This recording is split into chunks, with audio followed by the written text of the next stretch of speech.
Halo Happy Investor, kembali lagi dengan NH Korindo Sekuritas. Kali ini akan memaparkan salah satu emiten yang akan listing di Bursa Efek Indonesia, yaitu PT Ingria Pratama Kapitalindo Tbk dengan kode emitennya GRIA.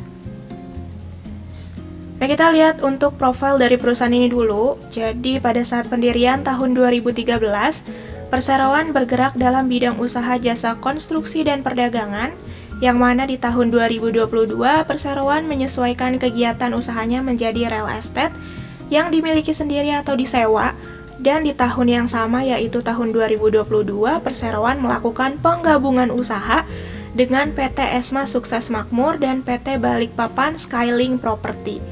ESM memiliki kegiatan usaha pembangunan antara lain menyelenggarakan usaha real estate, BSP memiliki kegiatan usaha real estate.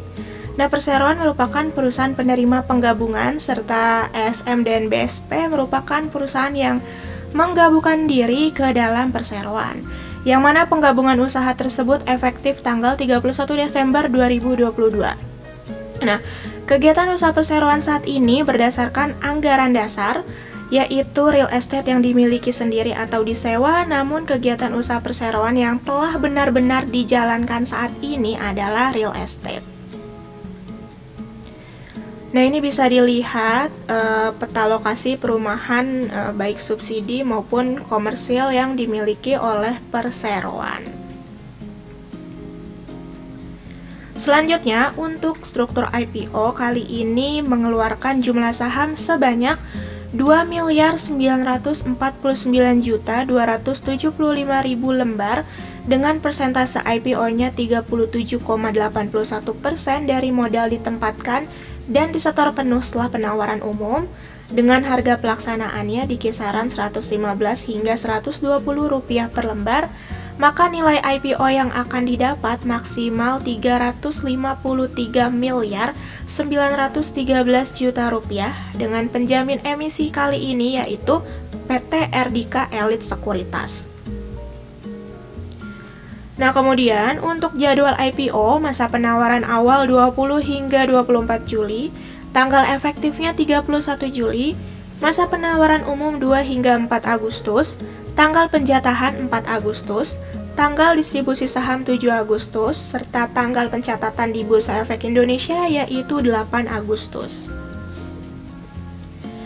Nah, kemudian dana hasil IPO ini akan digunakan secara rinci 151,92 miliar rupiah untuk pembayaran utang kepada pihak ketiga, sementara sisanya sebagai modal kerja perseroan. Nah, untuk competitive advantage, yang pertama perseroan memiliki lokasi strategis dengan akses jalan yang mudah. Kemudian juga perseroan memiliki pelanggan nasional dan multinasional yang memiliki reputasi baik, pengembangan perumahan yang berkualitas, pembangunan perumahan dalam waktu relatif singkat, serta dijuluki perumahan pintar. Nah, untuk faktor-faktor risiko utamanya yaitu risiko keterbatasan lahan untuk pengembangan yang sesuai dengan kebutuhan perseroan. Risiko usaha antara lain risiko pendanaan dalam penyelesaian pembangunan, risiko persaingan usaha, risiko gugatan atas pembelian tanah, dan lain sebagainya. Adapun risiko umumnya antara lain risiko perubahan peraturan dan atau kebijakan pemerintah, risiko perubahan kondisi perekonomian, risiko kondisi sosial, politik, dan keamanan, dan lain sebagainya. Adapun bagi investor sendiri, risiko yang patut diperhatikan antara lain risiko tidak likuidnya saham yang ditawarkan pada penawaran umum perdana saham, risiko fluktuasi harga saham perseroan, serta risiko terkait kebijakan dividen. Kemudian untuk key financial highlights, yang pertama ada neraca keuangan. Untuk rasio-rasio utamanya per 28 Februari 2023, current rasio sebesar 1,46 kali, debt to asset rasionya 0,79 kali, debt to equity rasionya 3,80 kali, ICR 1,40 kali, dan DSCR-nya 0,01 kali. Nah, sementara untuk laporan laba rugi, kita lihat lagi rasio-rasio utamanya per 28 Februari 2023, GPM atau Gross Profit Margin tercatat 37,20%, NPM atau Net Profit Margin tercatat 3%, Return on Assets-nya sebesar 0,03%, Return on Equity-nya 0,16%, serta revenue-nya tumbuh 140,02%.